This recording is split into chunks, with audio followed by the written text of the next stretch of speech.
Thanks for tuning in to the HR Uprising podcast.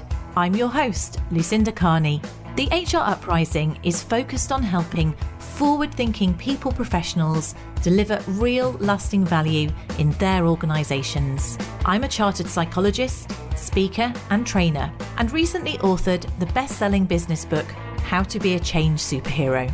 My day job is founder and CEO of software and training business Actus. This gives me the opportunity to work with other businesses like yours. We are focused on building a better workplace for people wherever they are located, with the help of our performance, learning and talent management software and our training and consultancy services. Every week on the podcast, I will be covering different topics and challenges, joined by relevant experts and real-life people professionals. Thank you so much for tuning in. I really hope you enjoy and get value from this week's episode.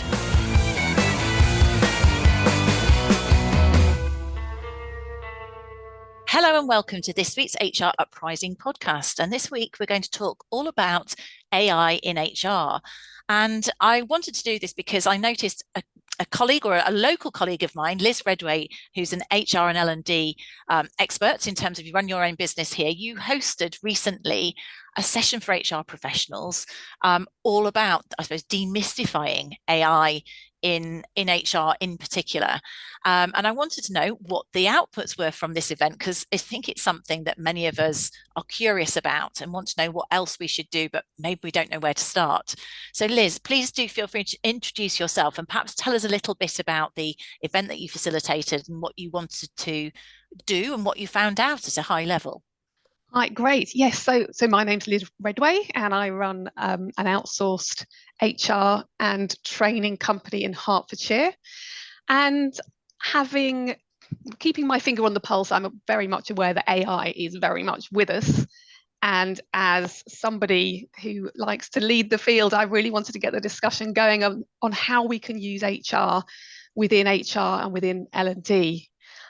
One of the first outputs actually was really interesting. When I wanted to put this together, I was reaching out to some of the larger organisations, some of my contacts, to get some really meaty case studies of how people are using HR within our sphere, if you like, and bring and share them with the room of people. But sadly, there wasn't much coming back to me. So one of the first bits of learning I had was either we're not embracing AI as much as we could be, or we're embarrassed to tell people that we are using using AI rather in HR. So it was really interesting starting point for us.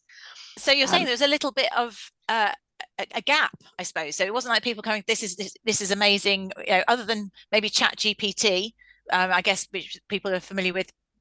You felt that there weren't any real examples. I mean, my gut feel would be that people are a bit fearful of it. And the reason I think that is that we've just recently in our business been doing a reaching out to people in terms of, do you know what AI is? Because we're putting AI functionality within the system. But we found that people are a bit scared of it, I think is what I say. And actually some areas of the business, certainly the non-technical aspects of the business, so more sales and client support and things like that, almost seem to shy away from it. So I wonder whether that is a factor in HR as well.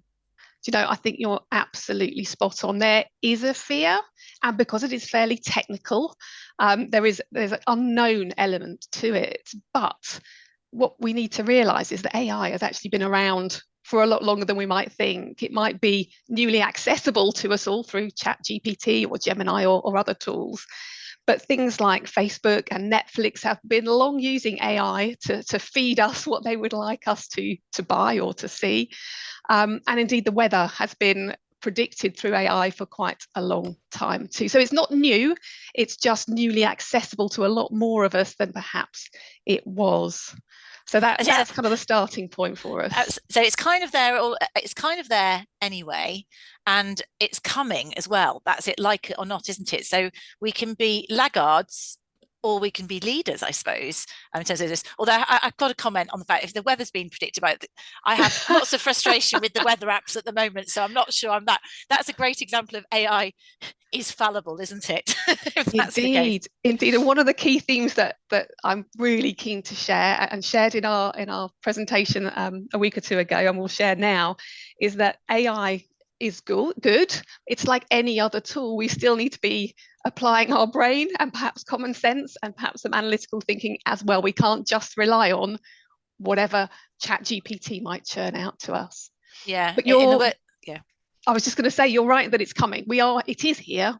The world is emerging into using AI more and more. And I do have a really firm belief that as HR practitioners and training and development practitioners, we are the people that are attracting and selecting and developing our workforces to be able to exist in this new world. So I do believe it's a big part of our responsibility is to make sure that we are thinking about the workforces of the future, well, today and from now on, to make sure that we are thriving in this AI world and making sure we can use and tap into the AI that is available to us in the right way, and make sure we can, just tap into it, really. It's our responsibility. And so lead the way and maybe help take away some of the fear for people to at least explore what it can do for you. And I think that's where if we come up with a few examples, I'm not saying that we're going to have huge examples, but we want to maybe stimulate the HR community and listeners to this. Let's share how you can use AI, because in our business where we did it, we've now broken off into groups, and the techie guys are kind of looking at exciting geeky things that it can do within the technology, which is great.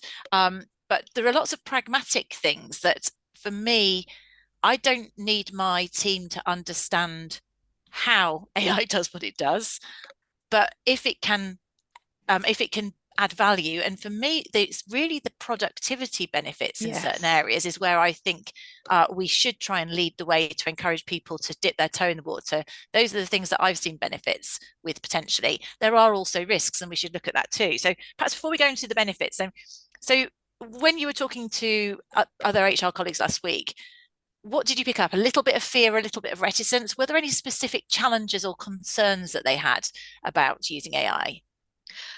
Absolutely. And the first word that probably will spring to all of your listeners' minds will be bias. And of course, the AI that you're using is only as good as its training and the input and its programming. So particularly when it comes to things like recruitment, we really need to be mindful that if we are creating a system or using somebody else's system, that it is as bias-free as possible. I'm not going to pretend to know how to do that, but I am aware of that, and it's just one of the key challenges that is coming. We just keep hearing about. And I'd say that's one of the things I've probably heard about the longest in terms of the issues with AI. Okay, a few years ago, where people were saying that essentially it almost embeds the bias further. So if you've only ever recruited white middle-aged men, that's not or whatever, a certain type of thing, it's almost making you more likely to do it because it's refining what you've used before. Now that has been a concern. That's been a concern for a long time now. So I'm assuming that there would be balances coming in there, but I don't know how have people had experience of that. Was there anything that people had come through, or was it just, again, maybe those concerns were making people less likely to embrace it? I think it's exactly that, because they've got no way of knowing or checking or understanding what biases exist in the system or how the algorithms might form. It's very difficult for us to check unless we are involved at a very base level in the programming itself. And I don't know whether as HR and L&D practitioners we are able to do that. But your point on reinforcing it springs to mind that from a broader perspective, things like ChatGPT and Gemini, the data sets they are pulling from, increasingly we are hearing about large newspapers not allowing those systems to access their data. And of course, the skew there is, what I understand is most of the ones that have said no, ChatGPT you can't access are the more left-wing, perhaps political organisations, newspapers. So already I can see a way where the information that's going to come out of ChatGPT, for example, towards us will have a more right-wing skew. So it's those kind of things we need to be mindful of. Who's programming these systems? Who's checking them? Where's it learning from? And perhaps we can teach it to try to avoid bias if it detects who its users are, who the data programming is coming from. It's a question mark. I'm not entirely sure what the answer is. a bit of a juggernaut. The yeah, I was going to say, it's very useful that in the words of Monty Python, it's not the Messiah, but nevertheless it can be useful. So concerns about bias, and actually, if there is someone listening out there, please, who can bring me up to speed on how bias is being addressed, because I suspect it is being addressed in terms of using it for recruitment. There will be things that, because I feel like that's been a concern for a while, so there must be doing things about commercial AI products that they're bringing in. So I'd love to know more about that. Absolutely. And let's be fair here, that you can either develop your own AI or you can buy somebody else's off the shelf recruitment tool for AI. And one of the things any one of us should do when we're using an AI tool is to go and ask those very questions. How have you avoided bias? How are you maintaining that avoidance of bias? But the other thing, of course, is that some of these systems are supporting the removal of bias. So, for example, I was just thinking that, yes. Yeah, yes. Applicant tracking systems who can now remove automatically. Hopefully nobody's put their date of birth on there, but things like that, dates of qualifications, name even, address even. If our systems are stripping out that information that can lead to unconscious bias, then they are, of course, supporting fairer, better decisions for the organisation.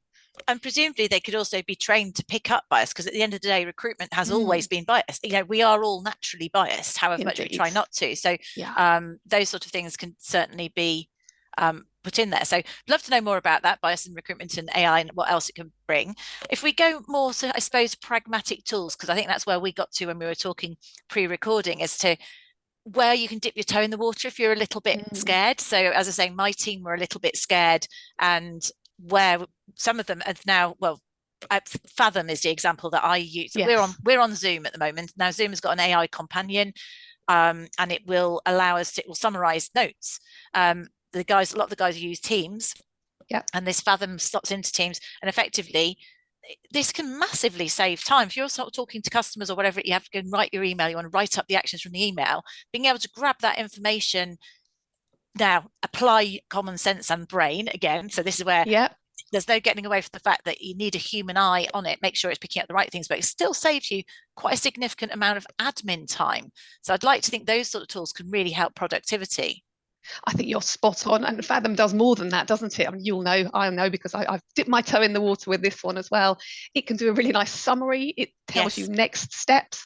And I'm thinking it doesn't have to be for customers. We could use this, obviously, with the right permissions and privacy notices. We could use this in our grievance hearings, our disciplinary hearings, our investigations. A really great way of saving somebody time and energy making notes for you.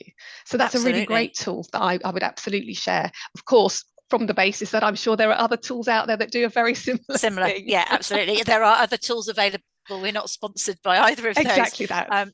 But yeah, I mean, totally. And also, interestingly, there in theory there is no bias, because you could also have an actual recording. It's summarizing it, because sometimes a summary, again, I assume Fathom does the same, because I'm just looking at the Zoom one at the moment, but it does a transcript, so you've got the actual words if you need to go back to it, but you've got that summary, which saves quite a lot of time, and I guess both parties could look at it. And actually the quality of I've used several note-taking tools in the past, the quality of the transcription, it does seem to be the most accurate that I have discovered to date. So it's one that I'm quite a big fan of. Leaps and bounds, isn't it? And so, and one of the things that I think that's for me is quite exciting for HR professionals, particularly HR professionals who are in like smaller businesses where you don't have an admin team, things like that. Lots of stuff, you get bogged down in admin. So you're criticized because you're not strategic, but one of the reasons you're not being strategic is you're so much busy doing the do. So if you could take some of that admin, that note taking, that sort of thing out, lifts yourself up, save that time, that's going to be really, really valuable. I couldn't agree more. The other things that we can use to get rid of some of that admin, there's lots of systems which will now do your verification checks, identity checks as well. And this is a really interesting point, actually.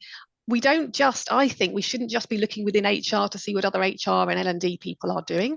We need to be looking outside of that at wider, different sectors. And the example I'll give you is when I was down on the South Coast a couple of months ago, we wanted to spend a day on a little electric scooter, and we had to sign up for whichever app it was, and we had to upload our driving license. And it verified our identity by looking at the front and back of our driving license and looking at our faces. Clearly a bit of AI in there. There was not a person at the other end of that. But how easy and quick was that in terms of verifying my identity?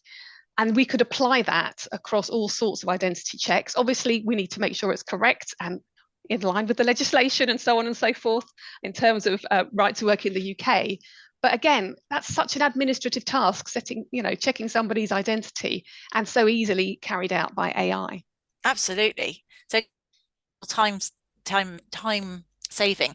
I was just wondering about things like references. I know a lot of smaller business, most businesses, they kind of go, oh, this person worked from X to Y, but you could almost kind of auto-generate. Maybe you could do that anyway without AI, but that sort of thing is a bit of an admin thing I often find to be quite painful. I couldn't agree more. So in theory, yes, absolutely. There must be a system, mustn't there? And it would, in my mind, tag onto an applicant tracking system. You click a button and the references will go out according to pre-uploaded data from the candidate. It would send out a letter and then potentially analyse the response to your reference when it comes back. Because let's not forget that AI, yes, it can generate stuff for us, pictures, words, documents, but it can also analyse information, analyse data. And so harnessing that power could be really helpful as well, I would have thought. And you could tack it to an HRIS for someone who's an exit, someone who's leaving, and almost like, well, there you go, that is your reference, rather than that people coming in, especially someone in a small business where you've got to manually go and check dates and times and things like that, and it's for no value because the person's no longer with you either. So that there's things like that which would be quite good to fix. I'm sure Absolutely. There are other examples. Was there any other? I've got a couple of in learning and development ones in a moment, but is there any other ones from HR that came out of your group? So there were a couple more, and what I'm trying to do is talk about ones where there might be like free level access for people to dip their toe in the water rather than buying an expensive tool. Yeah. So Canva, I think it's even free for charities.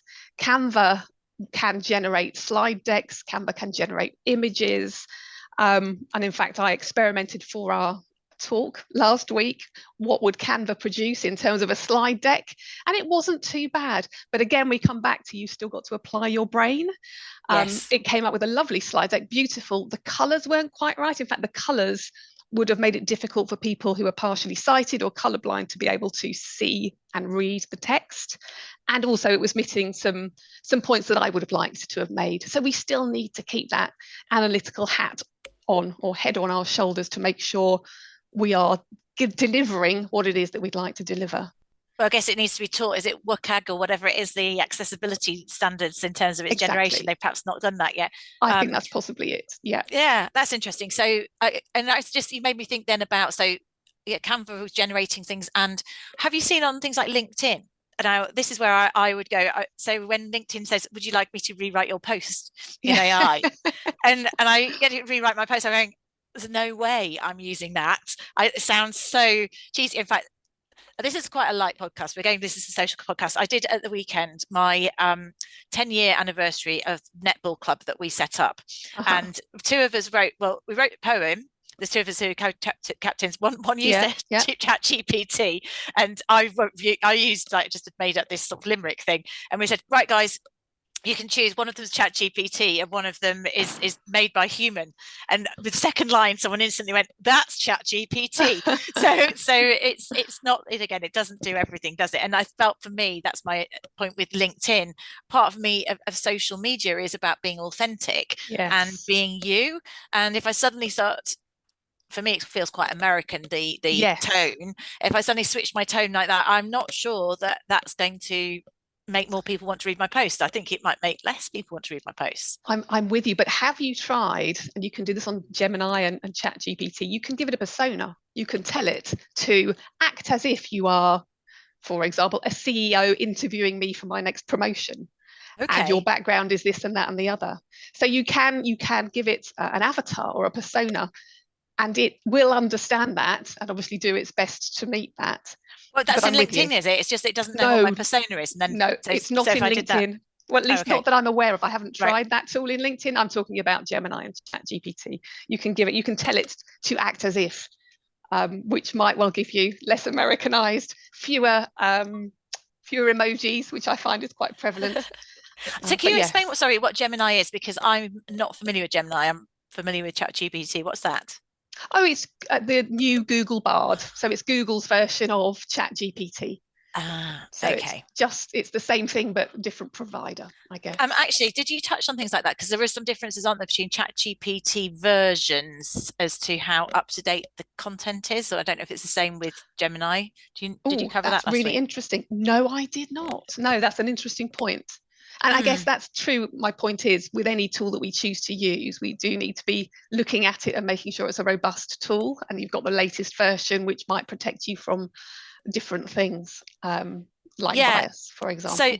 So I think with ChatGPT, and I may be incorrect, I'll probably have got a partial here, is that I think it's ChatGPT 4 is the most up to date, whereas the previous version, and it's also, they've got a paid version, and they have been trialing this paid version. I've been having access to it for free for a bit recently, and it is superior to the previous one. But the previous one, I think they scraped the internet up to 2021 or 2022. So as we go further on, it'll be less in date, if you see what I mean. So obviously, depending on what you're looking for. So by all means, guys, go and check the actual facts on that, because I'm sure I've not quite got it right. But again, general gist is it's staying with it. I think maybe the point is let's talk to each other, let's stay aware, let's share real information about stuff. But going on to ChatGPT, one of the things that I found really useful about it, and it was the version of the modern version of it, the newer version of it, because that newer version, it only allows you to do so many questions in a day. So they were obviously sort of trying to encourage people to move on to it. When I've been writing, I do webinars regularly, and I promise the webinars are 95%, well, have been 100% me until about a couple of months ago when I started experimenting with this. But what I found is, where I'd often go to the internet and do my research on something, I think I want to talk about, I don't know, performance management currently, or a particular model.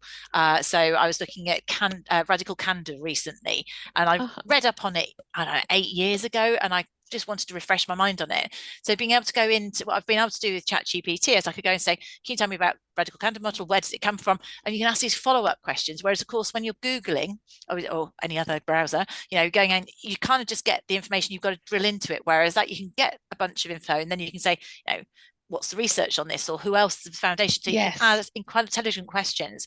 So I found that saved me a lot of time when I am trying to just do the research, which I'm then going to talk around. So whereas I would have had to really assimilate not necessarily relevant information from just going to the web, this was giving me quite intelligent information that I could then refer back to. So if you're a trainer, or if you do webinars, or even if you're writing blogs or something, you can check facts. Again, you've got to do your own interpretation of it, but it's quite a quick and easy way to get quite a lot of current data, I found. That is the other one, you've just said that, and it's pinged into my mind a conversation I had with somebody else earlier this week, which is the new Microsoft AI platform, which is, I think, quite expensive, and I have not tried it. But my understanding is it's so clever that it might know you've got a meeting coming up with X employee, and it'll go and do a little check about any information we hold within Microsoft, obviously within your organization, about that individual, and give you the pertinent points. So you can ask how the new baby is before you launch into the, I don't know, 360 feedback you might be doing, for example. And I think that potentially has real use to make sure we have the nuance, or busy people, we can bring in the nuance and the emotional intelligence if we've got, here's what's useful and relevant to this individual. And that's the kind of thing that AI cannot necessarily do alone, if that makes sense. Yeah, I've got to say, I did feel a bit of, when you were describing that did feel very Big Brother, though, to me. You go and ask Microsoft, it's like, it takes over your life, doesn't it? Yes, and of course I don't mean anyway. That's right, and I don't mean the whole of Microsoft, clearly. I mean what is held within your organization. Exactly, right. That's actually a really good segue into maybe the risks and the watch outs, isn't there? We were talking earlier, and that's in our business, when we were talking about using AI, there was a very strong message about being really careful about what you put into AI, because ultimately your you shouldn't share sensitive data or data that's personal data or information that you can't put out there. You shouldn't be doing that because effectively you're feeding it and you're putting it out there. Sounds like a monster. Yes, you're feeding the monster, exactly that. Were there any other watch outs that came out? I mean, I think you mentioned actually about sustainability, which is an interesting one earlier, didn't you? Yeah, that's right. So yeah, in addition to watching out for intellectual property and uploading that, personal and sensitive data and breaching GDPR, this was a new piece of information to me, which is just how much energy AI takes from a sustainability perspective. And I'm not talking about keystrokes on your laptop necessarily. I'm talking about the size and draw of the servers that are required. And the example that came out in the room was when you create an image using AI, it takes the same amount of energy as it takes to power your phone or to charge your phone, which was huge and completely news to me. So we do need to be thinking about, just like any other tool, when it's appropriate to use that tool and not squandering our resources just because it's easy to do that and it makes our lives easier. It's interesting that from a point of view of a small business where you think, oh, your carbon footprint, we don't have offices, we'll work from home, just use laptops. You wouldn't think your carbon footprint is all that big, but then suddenly if you're really depending on AI, that you don't think about that. Of course not. Knock on of the servers, do you? In terms of the film industry, I think I was listening to a podcast on how they hardly need humans anymore. They can create everything through AI, but that obviously is going to have a massive carbon footprint, which you wouldn't necessarily think. You'd think, not flying people around and crashing cars. Yes. In fact, that's interesting. What's the difference in a carbon footprint of someone crashing a car for real to film it and AI generating it? Again, someone might be able to tell us that. I'm sure someone will have some information on that one. Not me. No, not me either. Okay, so just really wrapping up. Hopefully people have found this a little bit thought-provoking, a little bit interesting, pragmatic. I'm going to position this as a bluffer's guide to AI in HR, I think. Yes. Neither of us are professing to be experts, but we've got some feedback from other people. We've got some, tools that we've found useful ourselves. I definitely would recommend people to dip their toe in the water. And I think you perhaps feel that maybe as HR, we should be trying to lead the way. I think so. We're the ones responsible for making sure the organisation recruits the right people and that those people have the right skills for the future. So I do think we have a voice here and a responsibility here as well. Absolutely. I mean, I feel like there must be a route, thinking about it, not just recruitment, we should be able to do it through talent management. Yes, there's certainly ways that we're looking in our software to try and support that sort of thing, but get access, things like if you're thinking about a goal. So if you want to set a goal, think what would be a good goal or objective for a marketing professional, so you can save people time. So those are the sort of things where I think productivity, saving people time is the way to go in a positive way for people as well, that hopefully will be coming along. And look out for those things, because save people time, we increase productivity. We know we've got a productivity gap in there, and again, this sits into HR, doesn't it? How can we improve productivity? Exactly. Hopefully engagement, but I'm not sure. We've got to be careful about making sure we're engaging and not whether those are a counter to each other. But I think if people have more time, they can feel more productive and maybe spend time away from work, then that's a positive as well. So I agree. So you've just reminded me of a piece of research I read. I forget the organisation now. There was a piece of research which said that actually AI is great for handling those easy HR queries, and people are very satisfied with an AI bot telling them, I don't know, what their maternity pay is or how much holiday they've got left. But actually, that might be saving time, so we can spend more time and energy on the more complex employee relations, building relationships kind of things. So there are, again, it's picking the right tool to make sure we're not missing out on opportunities to engage with people and with teams. Take out the grunt work so that you can spend time on the stuff that's fulfilling and that adds more value. That's, I think, ultimately the aspiration. And therefore, don't be scared of it. Look for some of these things. Some of these tools are really accessible. They're free. Definitely worth a try. So I think that's probably where we'll leave it for now. Liz, never know, we might have to have a follow-up where people tell us more information. Do get in touch if you've got more up-to-date information on this. And if you haven't, and we know that lots of people are a little bit nervous about it, don't be too nervous. Go and dip your toe in the water. See where you can, save some time on meeting notes or disciplinary notes or whatever it might be. Explore what's available for you in terms of recruitment tools. Ask about bias, those sort of things, or do your creation of meeting slides or training notes, whatever it might be, that might just help you, save you time, and save you time doing research and freeing you up to add more value in different ways. Liz, thank you so much for coming on. If you're obviously based in Hertfordshire like we are, if people want to get in touch with you, how would they find you? We are all over social media. We are Redway HR, that's all one word. And of course, we've got a website, redway-hr.co.uk. But it's been a pleasure, an absolute pleasure. Thank you so much for having me. It's been a pleasure to hear too. Thanks so much, Liz. I really hope you found this week's episode useful and enjoyable. If you did, perhaps you could recommend us to a friend or colleague, or give us a review on your platform of choice. It really helps new listeners to find us. Now you can access links to any of the information mentioned in this show via the website www.hruprising.com. Further free resources are also available at www.actus.co.uk. There you can also find out more about our software and training solutions. Finally, why not join our LinkedIn group, the HR Uprising, to share ideas and collaborate with other like-minded people professionals. Thank you for listening to the HR Uprising podcast.